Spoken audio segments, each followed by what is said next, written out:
Chateaubriand dit « Il n'est pas un pèlerin qui revint de Compostelle sans quelques idées de plus et quelques préjugés de moins. »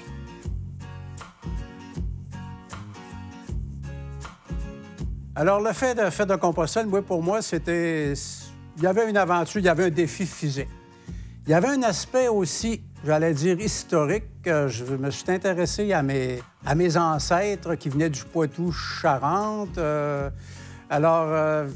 Revivre sur les routes de France, sur les routes d'Espagne, une époque du passé sur les terres de mes ancêtres.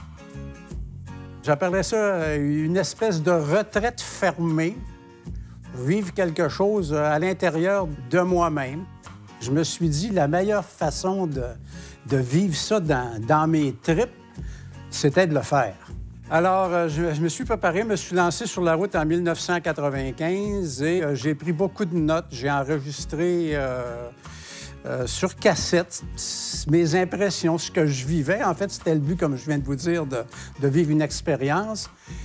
Et j'ai envisagé, justement, écrire un livre. C'est le livre que je vous présente aujourd'hui. Journal d'un pèlerin moderne, que j'ai écrit quand je suis revenu en 1996-97. On m'a offert d'éditer le livre aux presses de l'Université Laval. Et ce livre, en fin de compte, je l'ai écrit pour répondre aux questions, d'abord pour partager une expérience, les émotions que j'ai vécues sur la route de Compostelle en 1995. Et j'ai voulu aussi répondre aux questions que les gens me posaient, qui sont grosso modo les suivantes. La première, Denis, c'est quoi qui t'a motivé pour faire ça?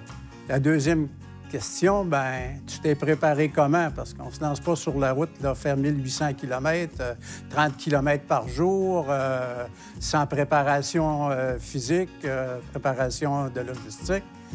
En effet. L'autre question, bien, qu'est-ce qui s'est passé? Tu as été 66 jours, 70 jours sur la route. Tu as vécu quoi? Il s'est passé quoi?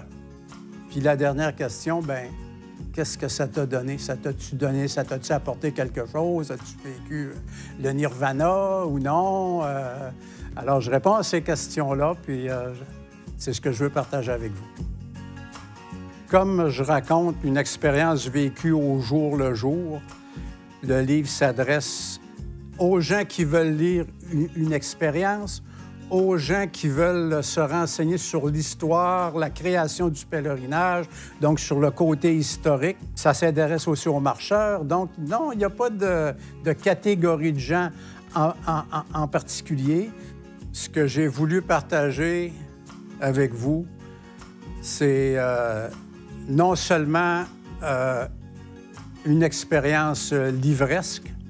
C'est beau, le livre, mais si vous voulez vivre dans vos tripes à l'intérieur de vous, ce que c'est qui est exprimé dans ce livre-là, moi, ce que je vous conseille, c'est mettez vos sneaks, mettez vos bottes, puis marchez. Pas nécessairement sur un chemin de pèlerinage. Vous pouvez vivre quelque chose aussi en marchant dans la nature, dans un parc auprès de chez vous, sur un sentier de randonnée pédestre. C'est ce silence, cette intériorisation que vous permet la marche. Puis, bien, dans mon livre, je pense que c'est un beau témoignage. Vous pouvez y trouver beaucoup d'éléments d'encouragement.